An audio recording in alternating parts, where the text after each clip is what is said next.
ဒီချေကဒီအခုဖော်ပြထားတဲ့စာအုပ်လေးပေါ့နော်အဲ့စာအုပ်လေးဒီချေကကိုးကားပြီးတော့မှ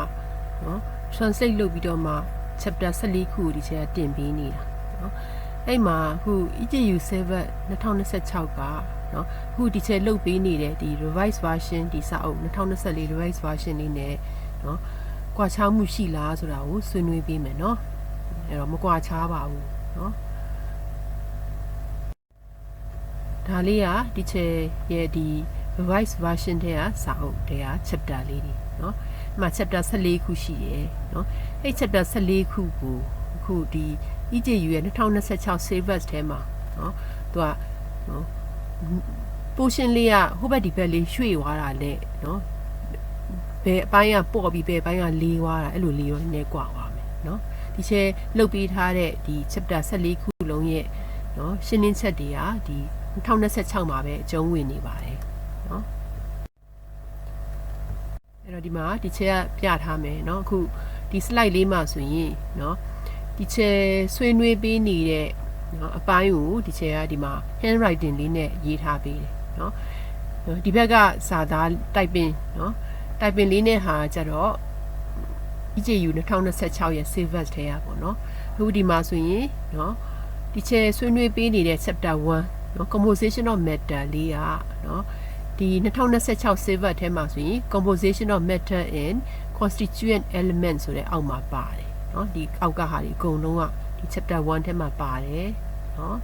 နောက်ဆုံးဒီမှာ valence electron ဆိုတဲ့အထိအကုန်ကျုံးဝင်တယ်เนาะနောက်တစ်ခုကเนาะ chapter 3เนาะဒီချက်ဆွေးနွေးပေးနေတဲ့ chapter 3 substances and chemical bond ကျတော့ဒီမှာเนาะဒီ syllabus ထဲမှာเนาะဆိုရင် substances and chemical bond ဆိုပြီးတော့မှပါတယ်เนาะကဲနောက်တစ်ခုက chapter 2เนาะဒီချက်เนาะ revised version ထဲက chapter 2လေးကကြတော့เนาะဒီဘက်မှာဆိုရင် number 4 quantitative treatment of substances and chemical formula ဆိုတဲ့ title အောက်မှာအကုန်ပါတယ်เนาะအဲ့မှာ atomic weight molecular weight เนาะနောက်ဆုံးအဲ့မှာ empirical formula ဆိုတဲ့အထိပေါ့เนาะအဲ့မှာပါတယ်နောက်တစ်ခုကအခုဒီချက်ဆွေးနွေးနေတဲ့ acid base เนาะ acid base က chapter 4เนาะဒီချက်တို့ revised version မှာ chapter 4အနေနဲ့ထည့်ထားတယ်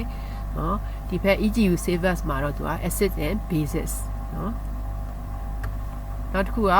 chapter 5เนาะဒီချက်ရဲ့ revised version chapter 5ကျတော့ redox reaction เนาะသူကဒီဘက်မှာကျတော့ဗာလဲ oxidation reduction ပေါ့เนาะ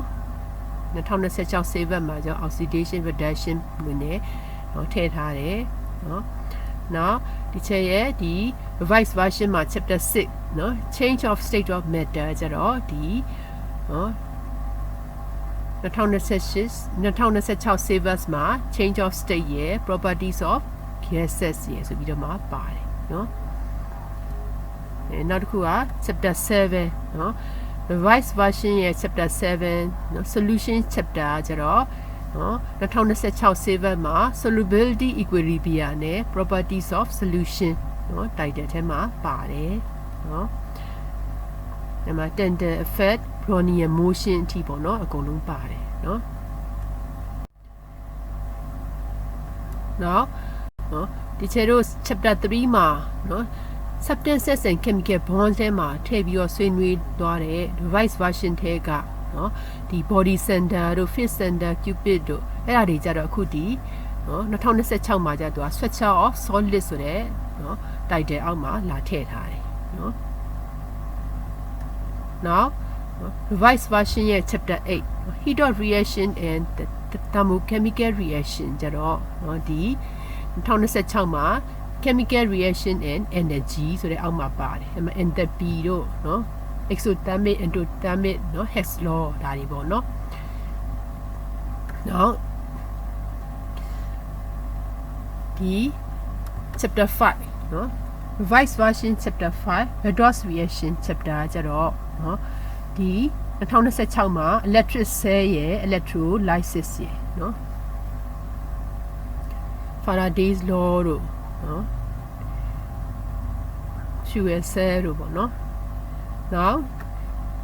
chapter 9เนาะ chapter 9ကကျတော့ reaction rate and chemical equilibrium တဲ့နော်အဲ့ဒါ revised version နော်ဒီမှာအဲ့ဒါကို2026မှာကျတော့ reaction rate and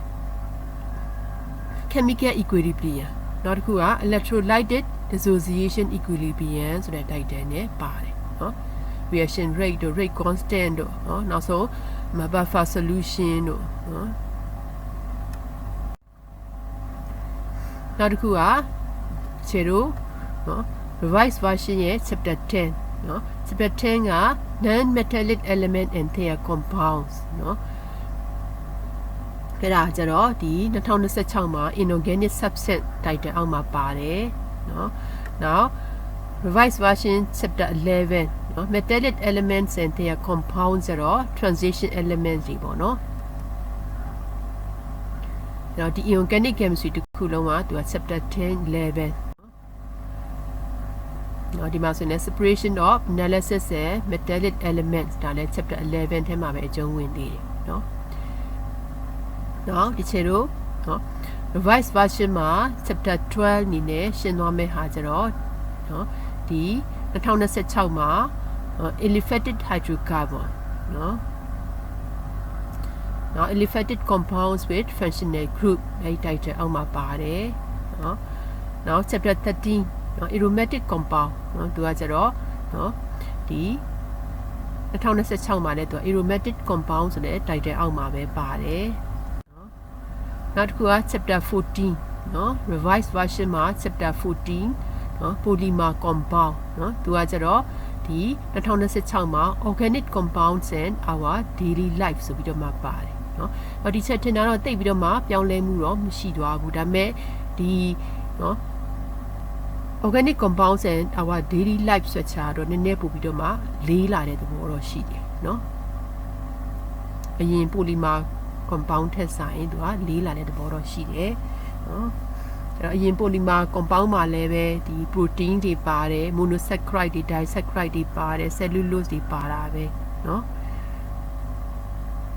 ဟုတ်ပြီနော်အဲ့တော့ဒီချက်အခုနော်တင်ပေးနေတဲ့နော်ဒီ revised version ထဲက chapter 14ခုလုံးကအခု2026နော် EJU Saver ထဲမှာပြန်ပြီးတော့မှအကျုံးဝင်နေပါတယ်ဆိုတာကိုနော်အားလုံးသိအောင်ဒီချက်လာပြီးတော့မှပြောပြပေးတာပါအားလုံးကျေးဇူးတင်ပါတယ်နော်အားလုံးနော်ကောင်းတဲ့ရလဒ်တစ်ခုနော်ခံစားရရှိရမယ်လို့တော့နော်မျှော်လင့်ပါတယ်